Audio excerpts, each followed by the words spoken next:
महाराष्ट्राचं भूषण तारकेश्वर गडाचे महंत परमपूजनीय सर्वांचे मार्गदर्शक आणि आवडते महाराज हरिभक्तपरायण परमपूजनीय आदिनाथ महाराज शास्त्रीजी यांना काही वेळापूर्वी अहिल्यानगर शहरामध्ये लोटस हॉस्पिटल या ठिकाणी आणण्यात आलं.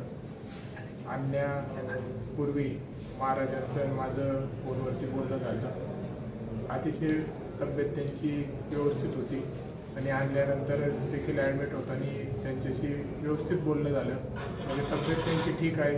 त्यांचा जय श्रीरामचा जाप देखील चालू होता. त्यानंतर आता काही मिनिटापूर्वीच ऑपरेशन त्यांचं पूर्ण झालं आहे.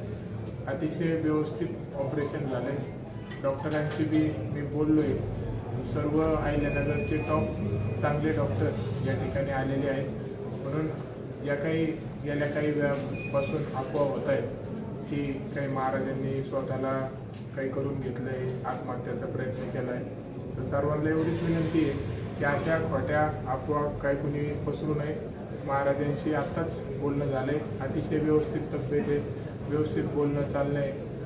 महाराजांना आम्ही तब्येत विचारायला गेलो तर महाराजच दुसऱ्या जे काही भाविक त्यांना भेटत आहे त्यांना ते तब्येतीच्या बाबतीत विचारत आहे. म्हणजे एवढी त्यांना सर्व भाविकांची मोठ्या प्रमाणात काळजी आहे. आज संपूर्ण महाराष्ट्रातून जशी बातमी का आली तसे महाराष्ट्रातून मोठ्या प्रमाणात भाविक भक्त इथं येत आहेत.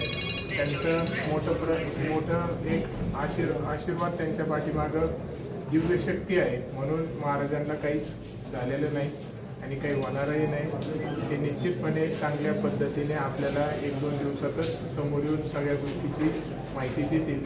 तर एवढीच विनंती मी करतो की आता ते सर्वांचे परमपूजनीय आहेत, आपल्या सर्वांचे मार्गदर्शक आहेत आणि आमच्यासाठी तर दैवत आहे. म्हणून कुणी अशा खोट्या त्यांच्याविषयी माहिती पसरू नये किंवा बदनामी करायचा प्रयत्न करू नये. महाराजांची तब्येत ठीक आहे. भाविकांना बऱ्याच निरोप आत्ता काही मिळालेत, काही बातम्याद्वारा कळाले. तर सर्वांना एवढंच मी सांगतो की कुणी काळजी करू नये. आपले महाराज व्यवस्थित आहेत, व्यवस्थित तब्येत आहे, व्यवस्थित त्यांचं बोलणं चालणं चालू आहे. तर आपण सर्वांनी बेफिकर राहावं एवढीच या निमित्तानं आपल्याला माझं सांगणं आहे.